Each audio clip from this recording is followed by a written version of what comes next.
ROV team lead. I help with our team facilitate the launch and recovery and daily operations of our two-body system with both Deep Discover or D2 ROV and Sirius.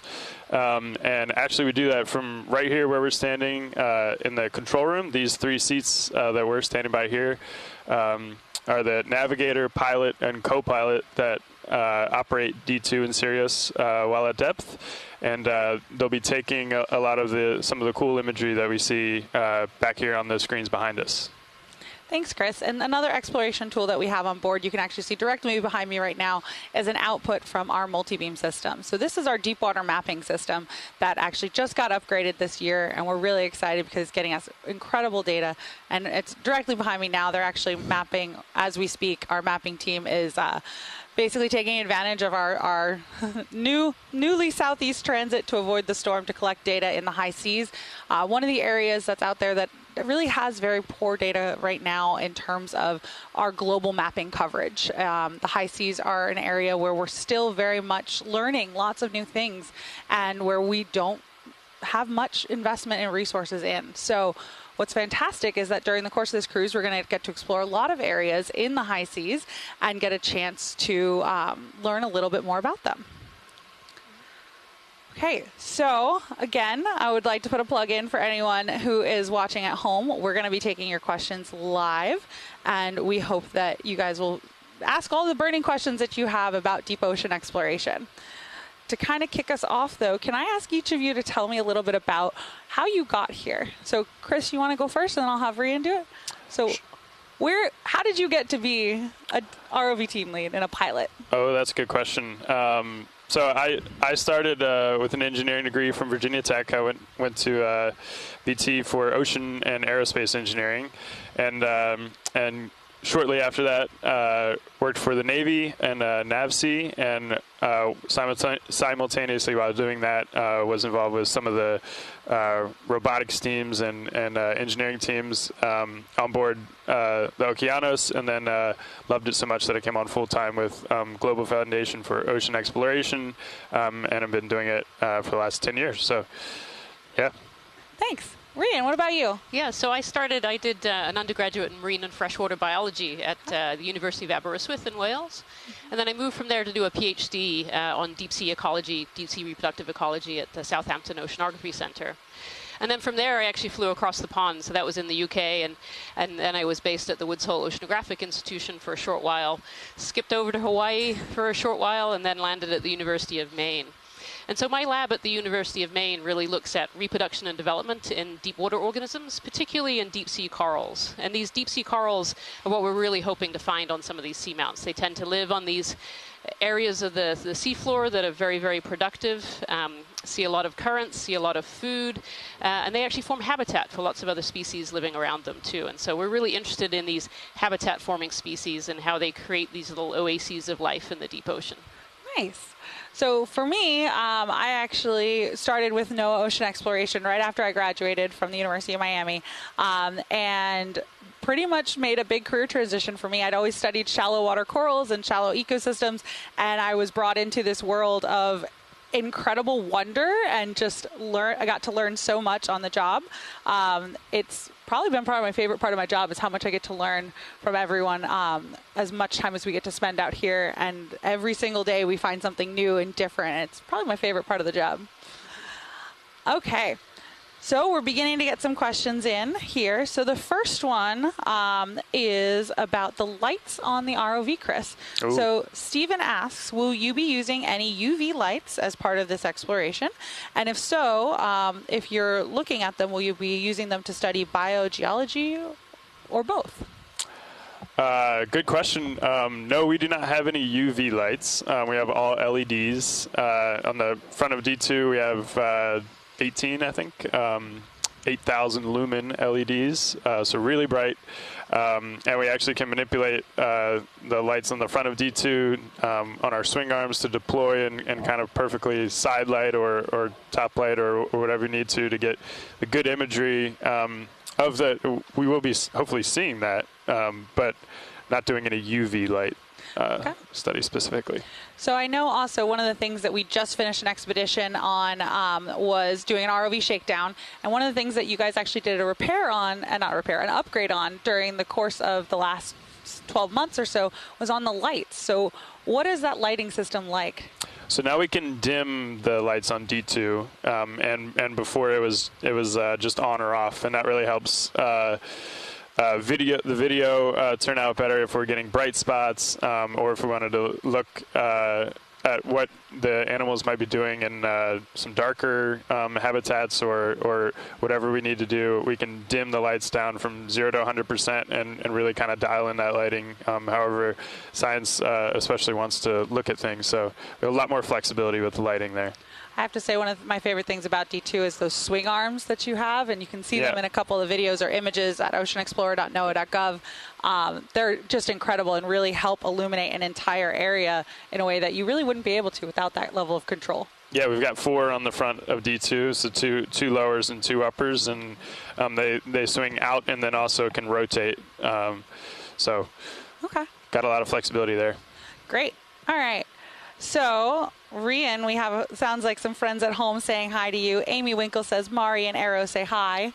Hi, Mari and Arrow. Great to see you. Thank you guys for joining us. So it sounds like we may have had a little bit of a technical issue when we first started, so with a little bit of no sound at the first part of the event. So we're going to jump back for just a minute and kind of go over a little bit more of what we said early. So we'll do intros again, and then we will talk a little bit more and take some more questions. So, Chris, you want to start with intro this time? And Sure. We'll work down. Sure. I'm Chris Ritter. I'm the ROV team lead out here on the Okeanos. So I'll be doing the launch and recovery along with our team and daily operations of Deep Discover and Sirius. And I work with the Global Foundation for Ocean Exploration. That's great. Yep. So my name is Rian Waller. I'm an associate professor of marine science at the University of Maine. Hi, everybody. And I am the lead biologist on this research cruise. And so it's my job to sit here in the control room and help look for different biological targets, and then talk to the community, which are kind of behind the scenes through telepresence here, and get an idea of what they want to investigate and put that forward. Great. And I'm Casey Cantwell. I work for NOAA Ocean Exploration, and I'm the operations chief for our Expeditions and Exploration Division. And in this case, this relates to the 2021 North Atlantic Stepping Stones Expedition. I'm the expedition coordinator. So I want to thank you guys again for joining us today. This is exciting to be able to directly connect with folks at home. And why don't we talk a little bit about the New England and corner-rise seamounts, and then a little bit about what the technology we're going to be doing to explore. So, Rian? Sure. So the corner-rise and New England seamounts. So this is a chain of seamounts that come right out of the east coast of the U.S. and pretty much directly towards the Mid-Atlantic Ridge. And then they turn a little corner, and it goes from New England up to corner-rise, which is a little bit closer to the Mid-Atlantic. And the reason that we're really interested in these seamounts is these seamounts are really areas where we see high biodiversity. So we call these hot spots of biodiversity in the deep ocean. They attract a lot of life. And the reason that they do this is they actually funnel deep, cold, nutrient-rich water from the deep sea up into the shallows, which creates a big plankton bloom, creates a lot of food for the deep ocean that dies and then feeds all the deep ocean at the bottom. And so that food source really feeds things like deep sea corals and deep sea sponges, which act as habitat for lots of other species. And the reason that we're really interested in chains of these seamounts is they can actually form these conduits, these pathways, these stepping stones for larvae to go from one seamount to the other, and can actually create these conduits for species to travel from one side of the Atlantic to the other. And so that's one of the things that we're going to be investigating by exploring a lot of these seamounts that have never been looked at before. Thank you. So you mentioned that we're going to have sort of an unparalleled opportunity to look at a lot of these seamounts. Chris, how are we going to do that? We're going to do that with the 2 ROVs that are on board, so and along with the ship. So we have Deep Discover, or D2, you might hear us call it, and Sirius ROV. Actually, we operate them from right here where we're standing. The navigator, pilot, and co-pilot in the control room will be operating both ROVs and working with the ship to get us to where we need to be on the bottom. We're going, well, they're rated up to 6,000 meters. We might not get there on this cruise, but hopefully we'll see some awesome imagery like you guys have been seeing here behind us on the screens. Thanks, Chris. All right, we are getting some additional questions from folks here. So we have from Dimitar, can we expect the live streams throughout the expedition? So yes, absolutely. So the same place where you're watching them right now on oceanexplorer.noaa.gov, and you'll see cross postings and links to that page on our social media channels. That's where you'll be able to watch live video feeds. So we use something that Rian mentioned called telepresence to basically bring all of the science capital that exists on shore to us on the ship. So we have a really small berthing complement on board the ship. Only 20 of us usually sail, and in this cruise we only have 18 people sailing with us on the mission side, and most of those people are actually engineers that help make everything possible. So what that means, though, is that we use telepresence to basically be able to reach an unlimited science team on shore.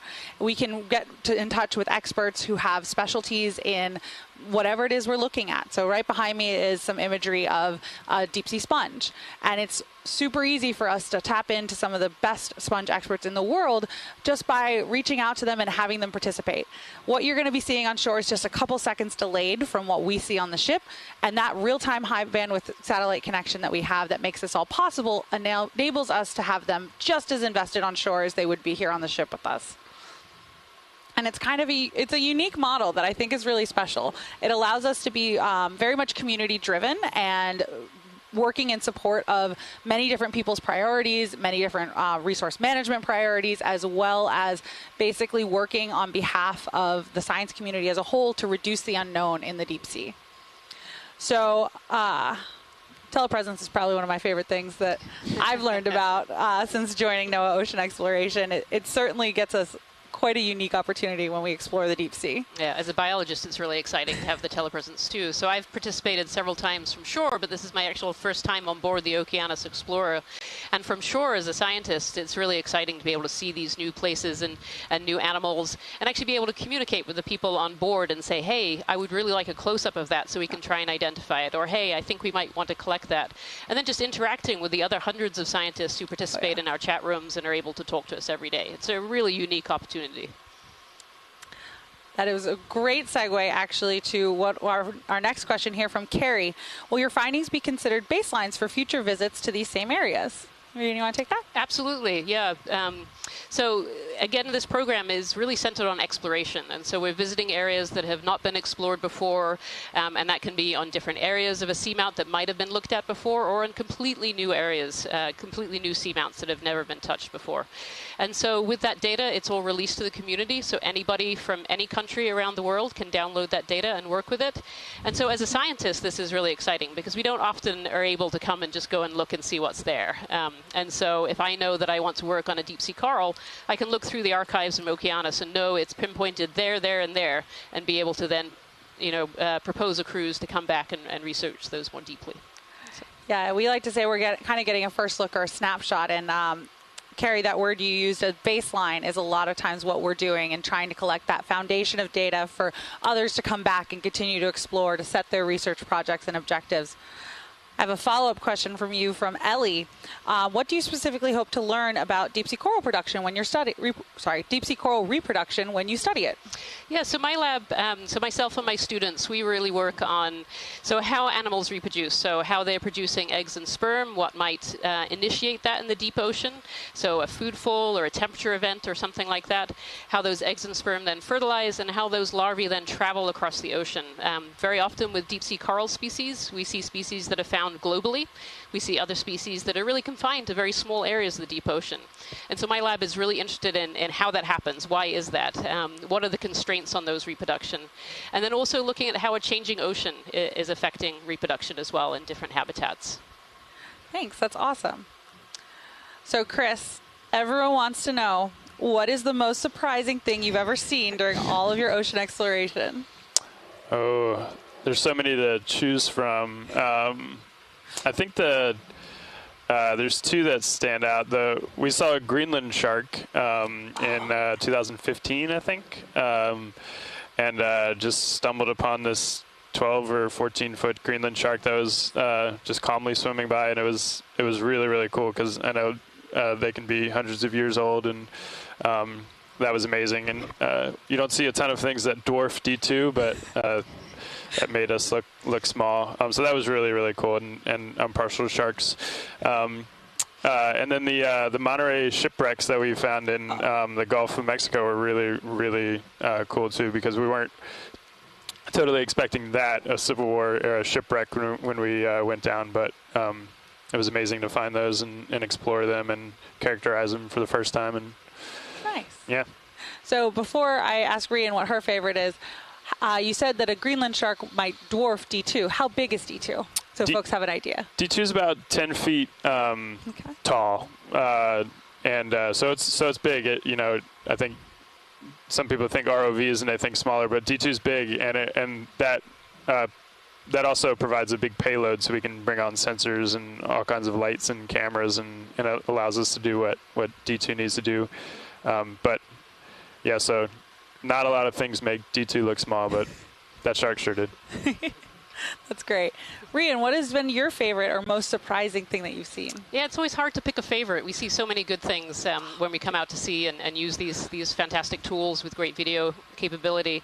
I think for me, the things that I most enjoy seeing are animals that are living in places that we really don't expect them to be.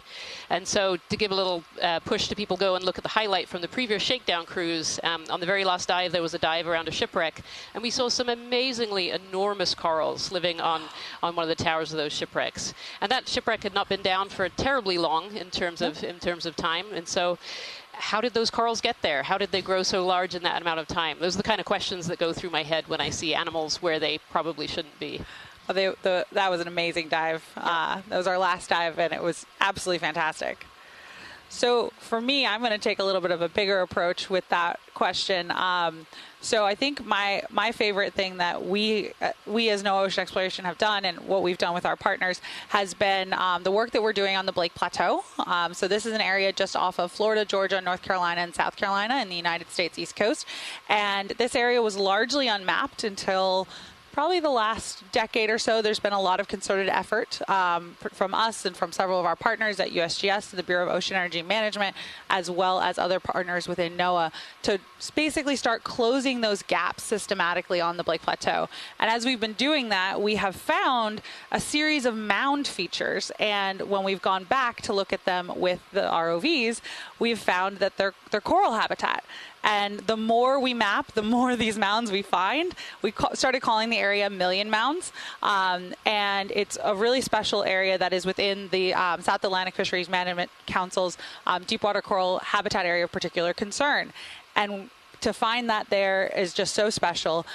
And to find it in such a way that it just continues, every line of data that we collect there, you find more of these mounds. It's so cool. It's right now, I believe the last estimate we had on it was that it was 12.2 million acres, and it's one of the largest deep sea coral provinces in the world. It's really incredible.